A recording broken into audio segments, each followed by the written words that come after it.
Well, folks, I don't want to do any painting with all this moisture in the air and it's raining. It's going to be raining for the next 7 days, so I think I'm on hold with putting paint on this, which is a good thing because then now I can nitpick it and don't have to rush it.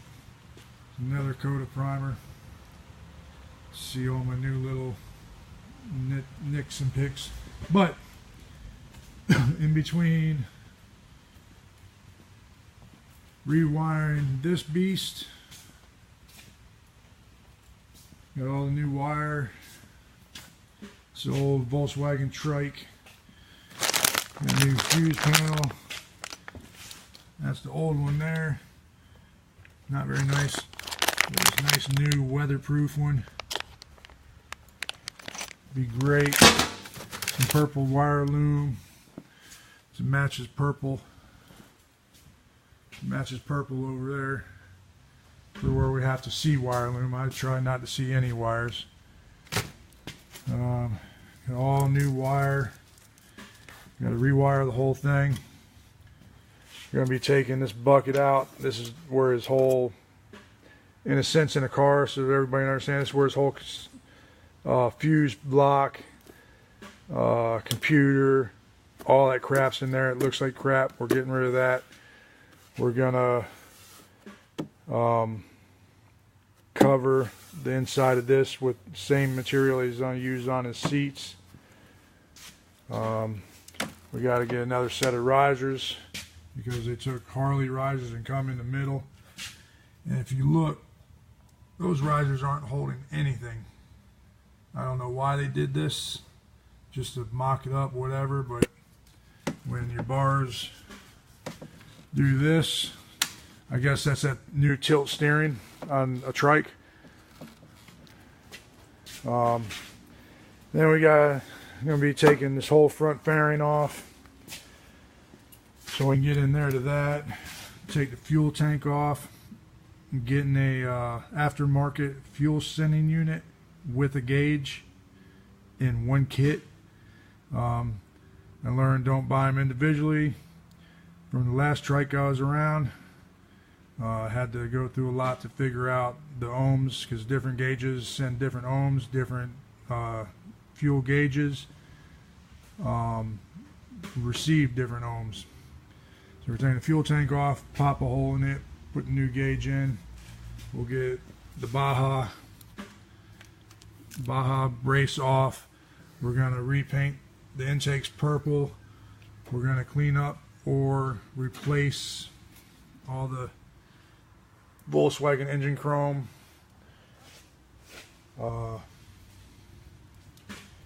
They put a starter solenoid way up here. We're going to shorten these wires because, I mean, it may not be a lot. Cars have long cables sometimes, but this is just gaudy. Not cool. All the way running to here and all the way back over to the battery. Runs from the battery all the way across to a kill switch, all the way up, then all the way back down to the starter. That's almost 6 feet of cable that you don't have to have like that. Then we're going to get the frame all cleaned up and then get all this wiring. I mean, this wiring, seems like everything I get, everybody just wants the half-ass wiring. I mean, it's just, they've got a trailer, yes, pull behind your vehicle trailer plug is part of their harness. Then we go up to the front and that is an extension cord. There's the cardboard wrap that holds extension cord strong. White and green and black wire. Extension cord, yes, an extension cord. So, between doing this Volkswagen project, getting the CB 750 chopper done, once these projects are done, I don't have anything really lined up. So I've got to do something. So here we have a railroad track. Like a railroad track, trains ride on railroad track. So you can see all my marks. I've already marked it out. I'm going to be cutting this out. This is going to be gone. This is going to be gone. I'm cutting this one in half, making 2 anvils out of it. And it'll be cut along here. This will be all open. Then it comes up here. Then this will be the point of the anvil. So I'll make 2 anvils. And the reason I'm making anvils, I'm making one for Pops, just because he wants one. And it's his railroad track. And I get the other one. So that's great.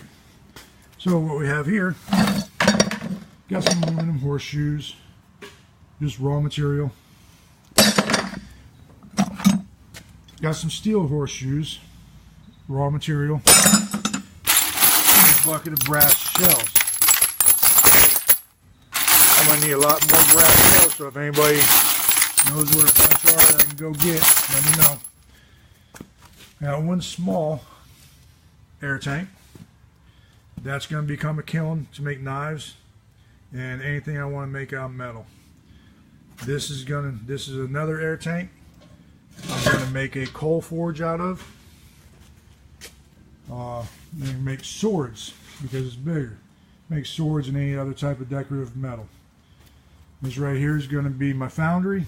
It will end up being filled with 2,000 to 2,600 degree concrete. This wide out. There'll just be a hole in the center. If you know what a foundry is, you'll know what I'm building. If not, it's just you fill it up with concrete to the bottom, and then there's a hole that goes in the side. Just look it up on YouTube. Homemade foundries and metal forges and coal forges, and you'll see what I'm doing. So with all that being built, that's a lot of cut wheels. I got to cut the whole front of this off nice and clean so we can have a door. We've got to make the front a door. And then on this one gets split dead in half. We don't use the lid anymore. Now, it's a lot of cut wheels, so got this brand new little purdy baby right here. This is a Zenny Cut 50 plasma cutter. Uses 220 and air, compressed air. So I'll be able to cut through all this stuff pretty easily. It is a eBay buy, $200. Not bad at all. I did cut some steel with it the other day when I got it, and it did very, very well. And it blasts right through it. Now, if you're wondering, I'm going to use it on the railroad side, the railroad track. I watched a YouTube video, people doing their little test on it and saying how it works. It worked great. It cut steel this thick with no problem. And they actually went through and cut, what was it, 2-inch plate steel with it. It took 2 or 3 passes, but it still cut through it. But if I can't get through anything that thick, break out the old torches. And also, I'm going to start doing these Art Deco signs out of 16 gauge steel. If you want a sign or your name above your door, like for us it'd be the Blakesleys. Welcome to the Blakesleys. Anything you imagine out of steel.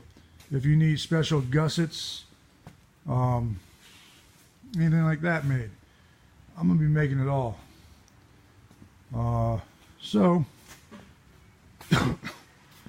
I didn't go to 2 bike rallies just so I could purchase this drill press and this bandsaw.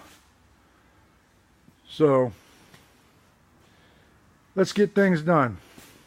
Alright, I'm out of here. I'm going to start doing something. Meet old Mighty Mjolnir. This is my favorite hammer. It's an 8-pound sledge on a CV axle. Monster. Only a real man can wield this hammer. It's very heavy. I love it. Alright folks, so there's Freya again being lazy puppy dog. She doesn't like the rain or water. So, bigger and better things. Big picture, people. Big picture. Have a good day. See ya.